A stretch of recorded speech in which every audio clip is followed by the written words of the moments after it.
Bueno, como para lanzar un poco de agua fría a un ambiente muy caldeado, nosotros hemos solicitado la presencia de doña Cristina Aguiar, abogado constitucionalista, que nos puede dar orientación sobre asuntos locales e internacionales. Yo preferiría comenzar por los internacionales, no quiere decir que no tratemos también los locales, porque en el plano internacional, buenos días, Buenos Cristina, días, ¿qué tal? nuestra ¿Cómo estás? querida, y ella es miembro del equipo, Claro que sí. equipo mediático. Yo quisiera comenzar por la difícil situación que enfrenta la nación haitiana en este momento. Se ha agravado todo ahí dentro. Las Naciones Unidas parece que no saben qué hacer ya. Están intentando un último esfuerzo por preservar una misión muy, muy reducida. Sí. Que está bueno, usted conoce mucho más que yo porque es una experta y le da seguimiento a todos estos asuntos. ¿Cuál es el destino? ¿Por qué? ¿Qué cosas se puede hacer? Ya nosotros, una de las cuestiones que parece que ha ganado muchísimo terreno, que parecía una ilogicidad, que era la necesidad de levantar un muro, ya la gente lo está viendo con mucha normalidad. Ya la gente dice, es posible que eso reduzca notablemente los problemas. Sí, puede ser. Haití. Haití verdaderamente es un rompecabezas para la comunidad internacional, porque hasta ahora todos los intentos pues no han resultado en ningún resultado concreto. Es que Haití tiene muchas variantes. El primer problema es la ausencia verdaderamente de Estado. Y el problema jurídico es que el derecho internacional todavía no integra este planteamiento de que los estados, como cualquier ente, nacen, desarrollan y se pueden morir. La ciencia de la complejidad sí lo absorbe.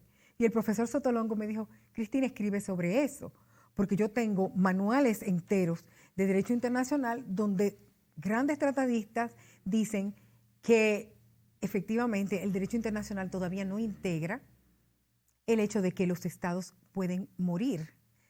Pero en el caso de Haití uno se puede preguntar válida y legítimamente si el Estado alguna vez existió. Si alguna vez existió. El Estado existió. Ese es el verdadero problema. Es que el Estado en Haití alguna vez tuvo una verdadera existencia. Bueno, si nos remontamos al momento de la independencia y tomamos los que son los elementos constitutivos del Estado reconocidos por el derecho internacional, bueno, se necesita un territorio, una población y un gobierno. Y el gobierno tiene que tener un control efectivo tanto del territorio como de los habitantes. Y los habitantes no son solamente los nacionales, sino todo extranjero que se encuentre bajo la jurisdicción del Estado. Entonces, en el momento de la independencia, ¿qué sucede? Primero había muchas divisiones, porque el fenómeno de la independencia haitiana es muy particular. Fue simplemente una revolución para liberarse de la esclavitud, liberarse del amo blanco. De hecho, el postulado de la independencia así lo demuestra. Y lo dicen los propios autores haitianos que los que estaban reunidos en el momento de la independencia eran grupos diversos, además de diversas etnias africanas, con diversos dialectos, que tenían dos elementos comunes en ese momento. Primero, el hecho de que no querían seguir siendo esclavos, de que había que sacar a los blancos, ¿verdad?, de Haití. Y segundo, tenían como elemento común y aglutinador el vudú, la religión animista que trajeron sus ancestros del África. Pero aparte de eso, ni hablaban la misma lengua todos, ni sabían, bueno, declaramos la independencia, nos vamos a deshacer de Francia, ¿y ahora qué? No había un proyecto de nación. Eso lo dice Dante Bellegarde en su libro La Nación Haitiana. No había un proyecto de nación, ni tampoco había un proyecto de construcción. Tampoco. Fíjense, ahora que no. pero es que eso es un estigma que queda, una impronta, que queda y mancha todas las páginas que sigue de la historia, como dice Julio Cortázar, que cuando tú escribes una página pero garabateas porque te sale mal y la arrancas y la echas al zafacón, el cuaderno se queda, las otras páginas quedan marcadas de todos esos garabatos. De los garabatos. Y de los garabatos, y es verdad. Entonces, eso es lo que realmente le ha pasado a Haití. Y fíjense que poco después se crea un reino en el norte, otro en el sur. O sea, no se construye un Estado unitario que finalmente aglutine a todas esas personas que vinieron de grupos étnicos diferentes del África para darles, bueno, se creó una lengua única, que fue el creol, que eso también podría ser un elemento aglutinador, y quedaba la religión, pero había ausencia de proyecto de nación. Muchos de esos grupos quizás pensaron, porque eso está en los cantos del vudú, que iban a regresar al Dahomey, que hoy se llama Benín, porque muchos de sus ancestros venían de ahí. Incluso muchos de esos cantos hablan de lugares muy precisos en esos países, en las ciudades de esos países. Y como nota curiosa, ya el vudú en el Dahomey no tiene vida. Son grupos muy reducidos. En Nigeria sí, porque en Nigeria están los yorubas. Y los yorubas han mantenido esa religión animista todavía muy viva. Pero Haití es el verdadero exponente internacional del vudú. Pero interesante. Como una pero cultura de Estado. Sí, pero yo quiero, sí, muy bien, pero yo digo, se citan todas estas cosas, pero en Haití se ha creado, hay un capital, hay un grupo importante empresarial que incluso trasciende la propia media isla, que se ha colocado con inversiones sumamente importantes, incluyendo aquí en la República Dominicana. Sí. ¿Cómo interpretan ustedes que esos grupos que han podido crecer en medio de la hambruna, en medio de la insalubridad, en medio de la quiebra institucional, sin embargo han crecido, han florecido, no hayan articulado algún tipo de gestión dirigida a darle forma a esa nación para ver si la hacen mínimamente viable? Pero sin embargo perviven ahí, están ahí. Sí, y han hecho con vínculos. No, han hecho grandes capitales, han hecho grandes capitales. ¿Cómo se puede explicar eso? Es difícil, pero a mí me parece que lo que ellos están haciendo es en cierta forma utilizar las antiguas estructuras coloniales, y ellos son los nuevos colonos. Oye, eso. Y ellos son los nuevos colonos porque fíjense un detalle. Ellos dicen que ellos son los haitianos. El pueblo, ellos le dicen los africanos. Ese solo detalle es muy revelador, que ellos son los haitianos. La clase pudiente, los mulatos, etcétera. Y hay también muchos libaneses que se han mezclado y que están ahí y que han hecho fortuna. Esos son los haitianos. Nosotros Entonces somos ellos dicen que ellos son los haitianos y que el resto de la población, que los van a pie, como se dice en francés, la pietaille, lo que van a pie, lo que trajinan cada día, esos son africanos. Entonces, en esa sola frase, en esa sola concepción, yo creo que va envuelto un poco esta problemática que hay en Haití de falta de construcción de un Estado, porque no ha habido finalmente un verdadero liderazgo para conducir a la población, al pueblo, hacia ese ideal, primero, de construcción de la nación, de aglutinamiento de la nación. Ustedes saben que históricamente, además, Haití ha tenido muchos problemas raciales. Sí.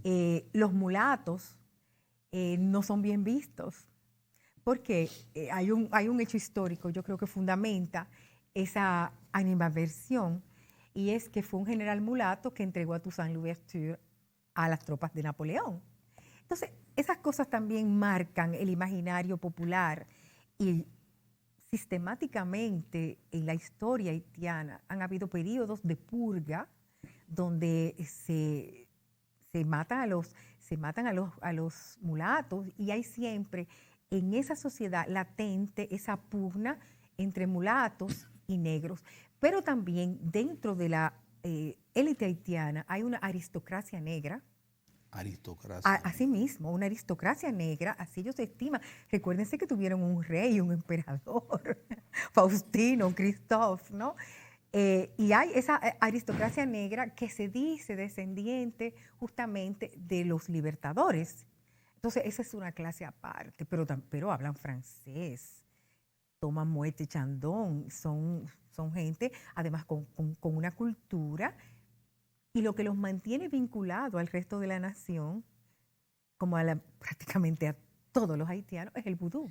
Porque aún los católicos más fervientes en Haití practican vudú. Hacen ceremonias vudú en su casa. Cristina. Y eso yo lo sé de familias haitianas que yo conozco y con quien yo tengo trato. Y el otro componente que también es interesante para entender el proceso haitiano, esa comunidad internacional tan comprometida con el pasado y el presente de Haití.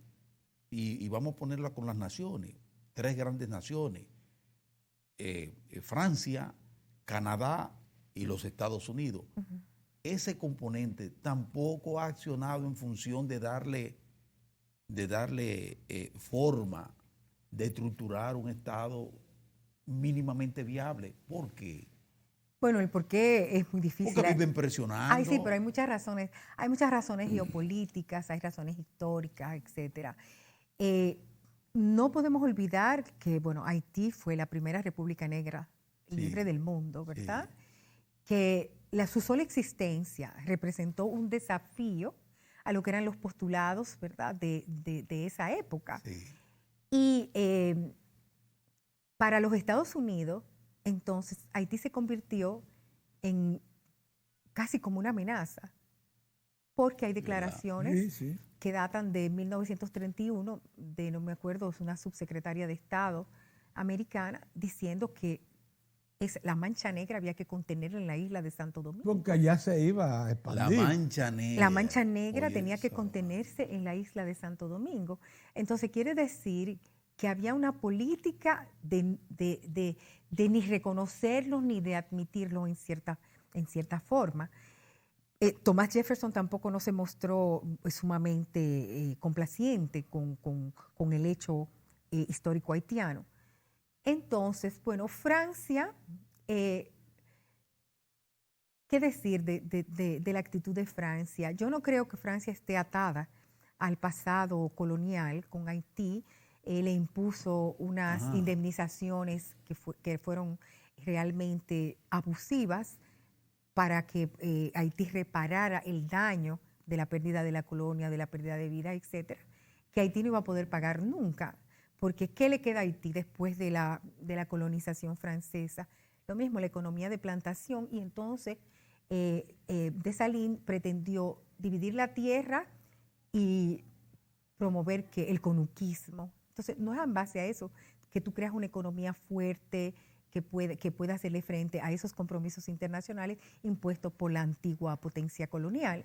Entonces, Francia los ha aceptado. En Francia hay muchos haitianos viviendo. De las élites iban a estudiar ¿a dónde? Pues a París. Sí. Y por eso muchos haitianos también lograron escalar a posiciones dentro de las organizaciones internacionales. Cuando yo estaba en la universidad, en París, yo tenía una compañera haitiana, apellido Víctor, su papá era médico y estaba en la Organización Mundial de la Salud.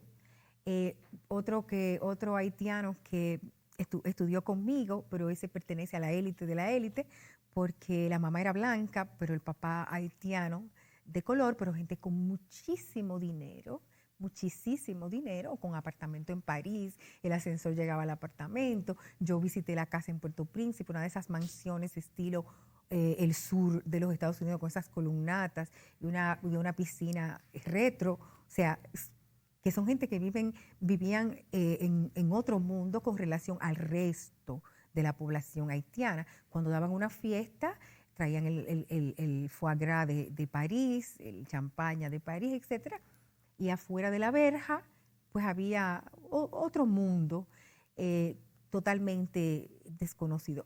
Esa gente estaban viviendo como fuera del tiempo, en ese lugar, porque ahí es donde tenían su fortuna, pero vivían fuera del tiempo, fuera, sí, sin ninguna relación directa con el resto del pueblo ni con los acontecimientos, hasta que esos acontecimientos llegaron a amenazarlos, porque el hermano de este amigo, por poco Aristide lo mata, pero era presidente de la Cámara de Comercio, se tuvo que exiliar y vive en Florida.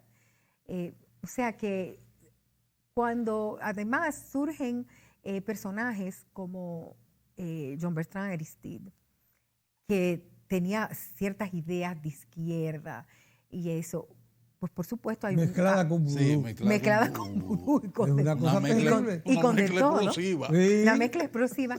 Y entonces se encuentra con estas clases, por supuesto que tiene que haber un choque. Y como le estaba, Olivier Nadal le estaba haciendo oposición, pues su vida se vio seriamente en peligro. Sin embargo, las dos hermanas están en Haití, tienen un hotel, una propiedad preciosa. Yo tengo muchas fotos de la propiedad y se han ido adaptando. El hecho, una está casada con otro haitiano y están tratando de manejar su negocio como pueden dentro de este caos que cada vez se extiende más y más. El amigo mío que estudió Derecho conmigo en la universidad me dice que la felicidad de Haití fuera que República Dominicana ejerciera una especie de tutela sobre las autoridades haitianas. Yo le dije, mira, eso no va a ser posible, no solamente por el derecho internacional que no nos los permite, pero porque el interés primordial de la República Dominicana no es de tutelar a Haití. Ese es un tema que le corresponde a la comunidad internacional, de acompañar a Haití, encontrar una fórmula jurídica. Don Hugo Williani escribió un artículo recientemente sobre ese tema, muy bueno, muy bien documentado, muy bien fundamentado, muy bien razonado. Bueno, pues él lo había leído, el amiguito mío, el Nadal, y de una vez me llamó por teléfono. ¡Qué bueno! República Dominicana se va a hacer cargo de Haití. Digo, no, espérate, tú estás leyendo el artículo un poco apresuradamente, no es eso. Lo que él propone es que se encuentre, sí, una fórmula jurídica en que las Naciones Unidas puedan encuadrar a Haití en algún tipo de medida y ayudarlos a construir. El problema es que se le sugiere a la República Dominicana que encabece el plan de acción de reconstrucción. Exacto, que encabece el plan de acción. Que se ha propuesto ya. Pero a ella nosotros Pero el teníamos... artículo de Hugo está muy bien concebido. Sí. No, el artículo de don Hugo es muy bueno. Sí, muy bueno. Está muy bien pensado y está muy bien fundamentado. Entonces, bueno, ¿qué decir? El problema es que nosotros hemos visto que generalmente en la ideología occidental el Estado existe a través de un solo postulado y el de la celebración de elecciones. Yeah. Eso es lo que se ha hecho en Haití. Bueno, vamos a hacer elecciones, sube X, Y o Y. Sí. Bueno, ya el Estado existe y debe seguir funcionando. Ustedes tienen tan mala suerte Pero eso que no es cogen así. el sistema parlamentario de gobierno. Sí.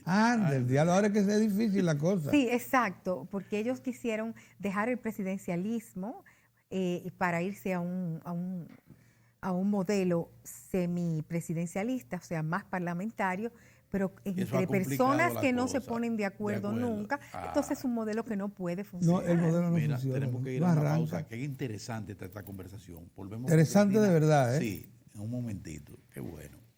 Interesante de verdad. Es que pocas veces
señores pongan cuidado.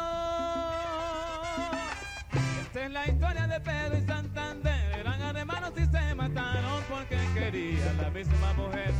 Pedro traicionaba a Santander. Una vez más, Diario Espectáculo conecta con el sentir del pueblo. Víctor Wilde nació en Baní. Era cantante, compositor, arreglista y uno de los productores musicales más exitosos de República Dominicana en las últimas décadas. Inició su labor musical en 1974 en la banda Tino Peña y su combo salsa de Baní. Estando en ese grupo fue que conoció a Wilfrido Vargas, quien vio su potencial y de inmediato le propuso integrarse a su orquesta. Nos sorprendió, le dijo hermano me estás engañando, pero esta te la castigo yo. Le contestó de esta manera, vamos a desengañarnos, si eres un macho vamos a matarnos, si es que quede vivo con ella se queda.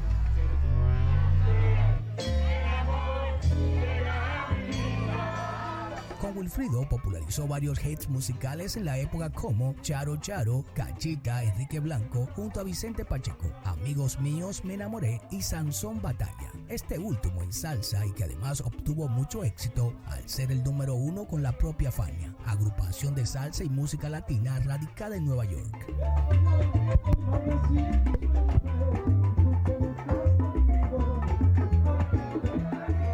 La relación entre Wilfrido y Víctor iba más allá de lo laboral. Ambos se trataban como hermanos. Tanto así que Wilde vivía en la casa materna de Wilfrido, donde falleció. Y los padres de Wilfrido lo trataban como un hijo más. Esta era una de las características del músico. Era admirado como profesional, también lo era como ser humano. Fue una persona muy querida por todos.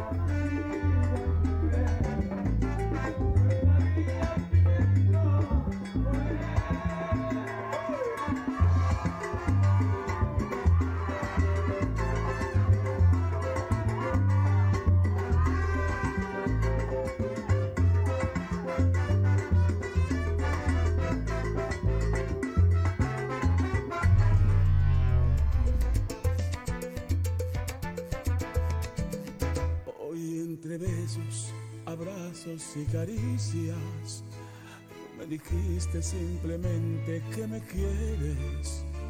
Esa palabra para mí tan esperada. Víctor, además de ser el productor más solicitado y cotizado de la salsa, trabajó en las producciones de orquestas como Los Rosario, Johnny Ventura, Wilfrido Vargas, Monchi Alexandra, Rubí Pérez, Eddie Herrera, Pochi Familia, Víctor Roque y La Gran Manzana. Ilegales, Alex Matos, David Cada, Félix Manuel, Michelle, entre otros. Es mi única, mi flor, mi primavera.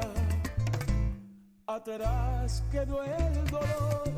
Tú me enseñaste cómo aman los que dan amor.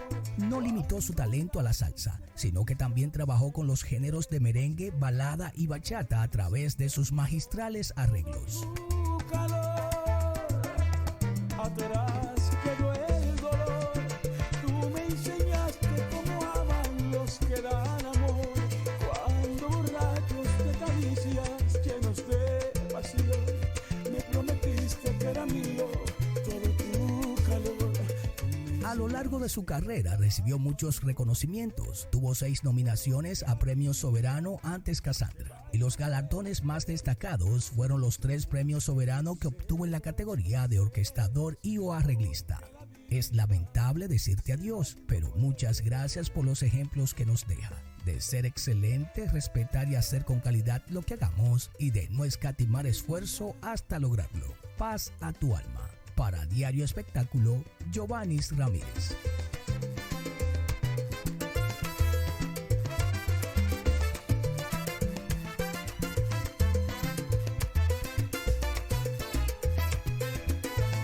Atrás quedó el dolor. Tú me enseñaste cómo aman los que dan amor. Cuando borrachos de caricias llenos de pasión, me prometiste que era mío todo tu calor.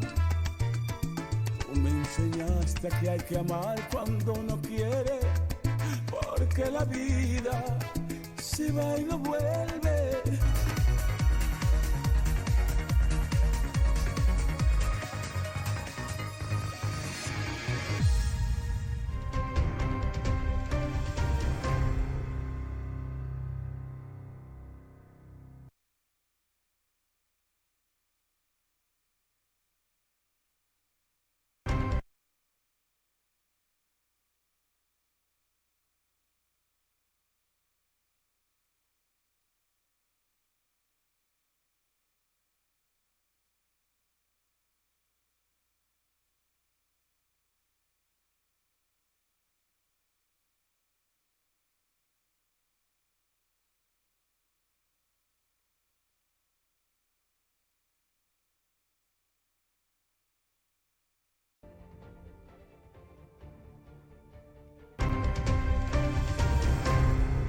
con la embajadora y abogada Cristina Aguiar.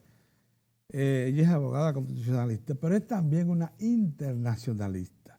Ella conoce muy bien todo el tiempo que pasó en Naciones Unidas, también en los órganos multilaterales relacionados con Naciones Unidas. La han puesto en contacto con muchas realidades. Y en esa condición es que nosotros hemos procurado de ella tratar un tema del cual hemos vivido a espaldas, que es el asunto, el tema haitiano desde su origen hasta hoy. Y Cristina, sin duda alguna, nos ha ayudado cada vez que viene a tener una visión más objetiva de lo que es la problemática haitiana. Hicimos una especie de referencia a cómo se origina eso, de la informalidad con que nace el pueblo haitiano. Pero falta por saber qué destino tiene y si hay a la vista alguna salida para que ese agrupamiento, ya decíamos, incluso de tribus, provienen de diversas partes de África, tiene algún destino previsible que nos ayude a los dominicanos a resolver ese problema. Para nosotros en este momento el principal problema nacional. Sin duda. Sí, ciertamente. Bueno, a mí me parece, bueno, como académica que he leído, he escuchado, y vino una vez un profesor del Instituto de Ciencias Políticas de Francia, Sciences Po, que es muy célebre, muy prestigioso, hablando del Estado. Y su conclusión era que el Estado es una estructura que no está hecha para todo el mundo. Primero porque es una concepción occidental y cristiana. ¿Dónde nace el Estado? Nace en Europa, en países católicos, en el siglo XVI. Entonces, él dice que estos temas de ver países que no han logrado estructurar un Estado o que están en la lista de estados fallidos por una serie de indicadores que fueron establecidos por esta famosa revista Foreign Policy, es porque esa estructura no va a todas las culturas. Entonces, quizás el problema de Haití es que habría que buscar, explorar otras formas de autogobierno. Tomemos el África, por ejemplo. Ajá. Los africanos han logrado construir estados y son de una independencia reciente. La mayoría se independizaron en los años 60, ¿no?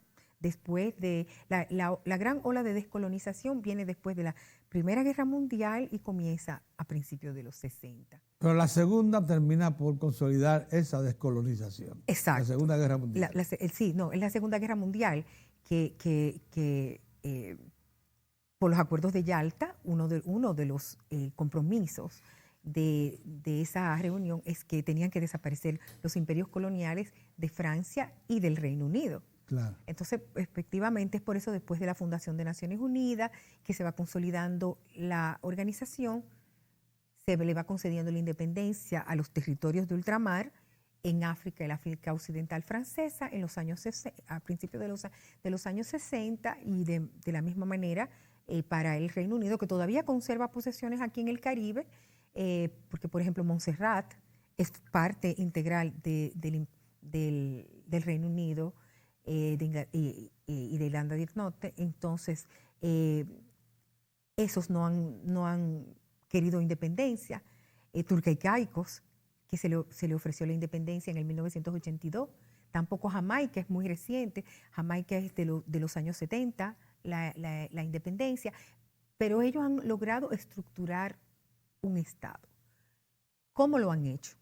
Bueno, quizás los países africanos del África Occidental Francesa heredaron algunos rasgos en la administración de Francia, una administración que pretende ser una administración fuerte y que tiene control sobre los otros dos elementos constitutivos del Estado, que son la población y el territorio.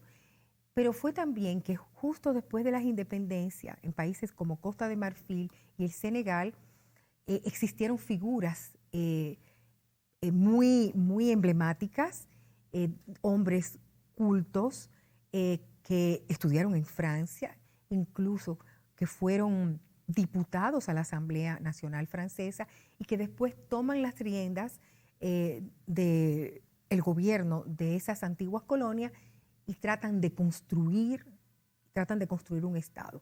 El problema fue que, por ejemplo, en Costa de Marfil, cuando desaparece Félix Houphouët-Boigny, comienzan de nuevo a sentirse las presiones, las tensiones interétnicas que se conocieron mucho en el resto del continente, porque las fronteras trazadas por el colonizador no correspondían a las verdaderas fronteras, que era por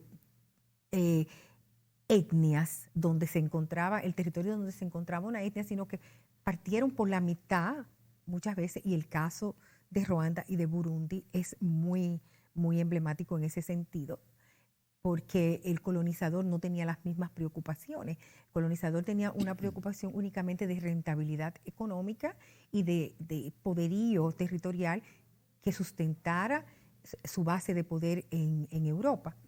Entonces, en Costa de Marfil se sintieron y tuvieron una guerra civil que duró varios años, que destruyó prácticamente la obra de Houphouët-Boigny, hasta que por fin la razón primó y Laurent Gbagbo salió del poder y volvieron a pasar al tema de elecciones libres, etcétera, y a tratar de reconstruir de nuevo las instituciones. Pero algo importante del fenómeno africano es que ellos tienen respeto por su constitución. Quizás la herencia rousseauiana, ¿verdad?, de la ilustración en ellos ha tenido arraigo. Es decir, la Constitución es un pacto social, son las reglas mínimas de convivencia entre todos los ciudadanos ¿Y los haitianos no? que se concertan. Y los haitianos, el problema es que los haitianos, eso es palabras de un estudiante mío haitiano, que yo le dirigí su tesis de maestría, que escribió sobre el tema del comercio binacional, y él dice en su tesis que en Haití no hay cultura institucional. Entonces, si no hay cultura institucional, respeto a la Constitución también es algo muy lejano, porque la Constitución es la base de las instituciones. Ahí es donde están diseñadas las instituciones, ahí es donde están plasmadas las reglas de ejercicio del poder y de las relaciones entre los administrados y las instituciones del Estado que los ciudadanos han consentido en crear. ¿Para qué? Según lo que dice Thomas Hobbes, para protegerlos de la violencia en el estado natural. Cristina, es evidente que esa relación que hiciste de estados africanos que pudieron, después de los 60, de la descolonización masiva que hubo en los 60, constituirse ya en estados más o menos definidos, es evidente que Haití lo pudo conseguir antes, pero no lo hizo. Y parece que la decisión de Naciones Unidas del 49 la marcó. Explícanos ese momento. Sí, es verdad que probablemente sea eso, porque en el 1949 va una misión del Consejo Económico y Social de Naciones Unidas a Haití para estudiar el problema haitiano, porque ya se estaba dando el fenómeno de la inmigración, habían problemas económicos, poco control demográfico. Y las conclusiones de ese informe es que Haití no es un país viable. No es viable. No es viable, y que había que incentivar a las familias haitianas a la inmigración a las islas del Caribe. Imagínense ustedes con un decreto tal, que no se sabe si es un decreto o un ukase de Naciones Unidas diciendo que Haití no es viable. Entonces, Haití no representa ningún interés concreto para Naciones Unidas con ese dictamen de 1949. Eso también quizás ha sido una cosa que ha marcado la acción de la organización de no buscar el mecanismo efectivo para ayudar a los haitianos a reconstruirse en Haití mismo, de echar mano de los elementos aglutinadores de su identidad para construir una identidad nacional sólida que le dé fundamento a la nación y la nación al Estado, porque esa es la secuencia, y que ellos puedan encontrar una forma de autogobierno que quizás se adapte mejor a su idiosincrasia, que no lo es el Estado cristiano y occidental, como decía este profesor Bernier del Instituto de Ciencias Políticas de París. Los africanos han logrado también algo fundamental, yo creo, en la construcción del Estado, y es que en muchos de los estados africanos existe la dualidad de ordenamiento jurídico. Ellos han mantenido el derecho tribal o tradicional con sus estructuras de quién es que tiene la autoridad para resolver los conflictos, porque hay muchas costumbres por la diversidad étnica en el seno de un mismo Estado. Por ejemplo, en el caso del Camerún, porque yo tuve un caso que tuve que llevar hasta la Corte de Apelación con conflicto de costumbres, y tienen el Código Civil francés, que heredaron, ¿verdad?, de la colonia, y tienen esas dos estructuras, y muchas de las dificultades se resuelven en el ámbito de la jurisdicción tradicional. Están los ancianos, y además en África hay una costumbre que es una costumbre que muchos filósofos europeos y occidentales han desarrollado, ¿verdad?, algún razonamiento sobre, que se llama la palabra.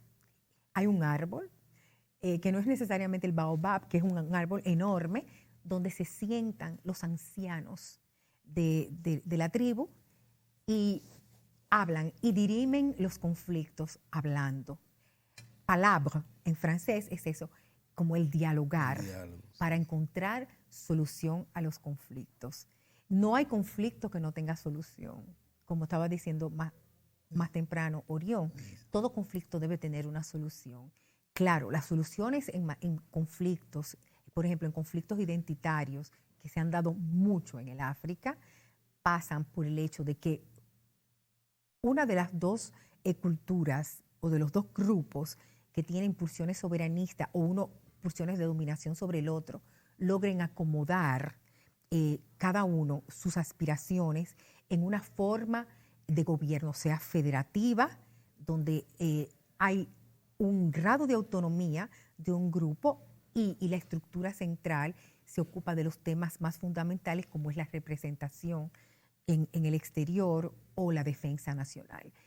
Pero la única forma de poder acomodar esas diferentes pulsiones es cada quien bajando un poco el nivel de sus aspiraciones para mantener una convivencia, sobre todo teniendo en mente de que solos no pueden subsistir en el plano internacional, porque no serían competitivos, pero que juntos la unión hace la fuerza. Cristina, finalmente, tenemos ya que casi estamos terminando, pero hay una situación, o sea, la realidad del momento para la República Dominicana. En estos días, a modo de ejemplo, estamos tomando medidas en materia sanitaria por el problema de dos enfermedades, del dengue, sí, y de la malaria, que sí, se había erradicado sí, en la República Dominicana, sí, y que ha regresado, y regresa precisamente porque tenemos el foco en Haití. ¿No se nos está haciendo a nosotros un poquito tarde para tomar medidas más vigorosas en el sentido de preservarnos, de protegernos y de alguna manera también vincularnos con la ayuda a ese pueblo, pero de manera que podamos preservarnos? ¿Tú no entiendes como que estamos un poquito rezagados? Sí, yo absolutamente. Yo creo que esto era para antes de ayer y nosotros lo hemos ido postergando en la agenda nacional.